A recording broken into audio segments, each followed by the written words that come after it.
কাটা লাগা খ্যাত অভিনেত্রী শেফালি জারিওয়ালা আর নেই। বলিউডের জনপ্রিয় অভিনেত্রী ও কাটা লাগা গার্ল হিসেবে পরিচিত শেফালি জারিওয়ালা আর নেই। মাত্র 42 বছর বয়সেই না ফেরার দেশে পাড়ি জমালেন তিনি।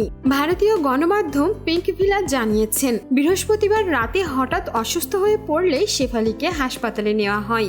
সেখানে পৌঁছানোর পর চিকিৎসকরা তাকে মৃত ঘোষণা করেন।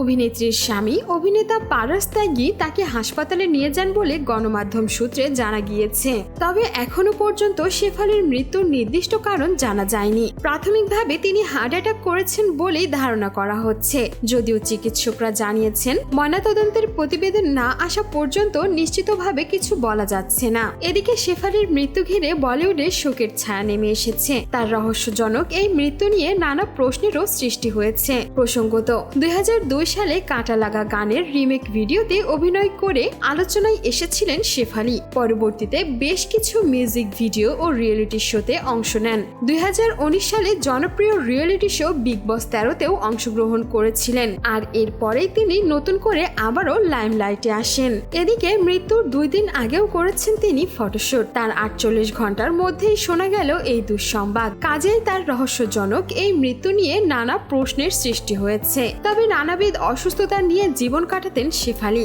মাত্র 15 বছর বয়স থেকেই নাকি লড়ে যাচ্ছিলেন নানা অসুখে। অনেক আগেই এক সাক্ষাৎকারে শেফালি জানিয়েছিলেন, যে কোনো বিষয়ে খুব চাপ অনুভব করতেন তিনি, বিশেষ করে পরীক্ষার সময়। বলেন, 15 বছর বয়স থেকেই আমার মির্গি রোগ আছে, যে কারণে খিঁচুনি হয়। রয়েছে ডিপ্রেশনও। আবার ডিপ্রেশনের কারণেও এই খিঁচুনি হতে পারে, একটা অন্যটার সঙ্গে জড়িত। ক্লাসরুমে, ব্যাকস্টেজের রাস্তায় বা কোথাও বের হতে পারতাম না, আত্মবিশ্বাসের অভাব অনুভব করতাম। শেফালি এও জানিয়েছিলেন, কাটা লাগা সফল হওয়ার পরেও তিনি শোবিজ থেকে তার সংযোগ দূরত্ব তৈরি করেন, কারণ বহু বছর ধরে এই রোগে আক্রান্ত ছিলেন। বুঝতে পারতেন না হঠাৎ কখন খিঁচুনি হবে, খিঁচুনি হলে পারফরমেন্সের মাঝে সামাল দিতে পারবেন কিনা।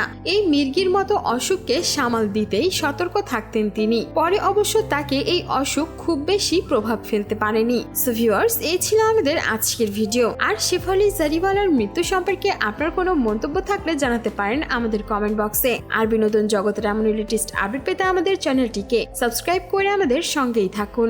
ধন্যবাদ।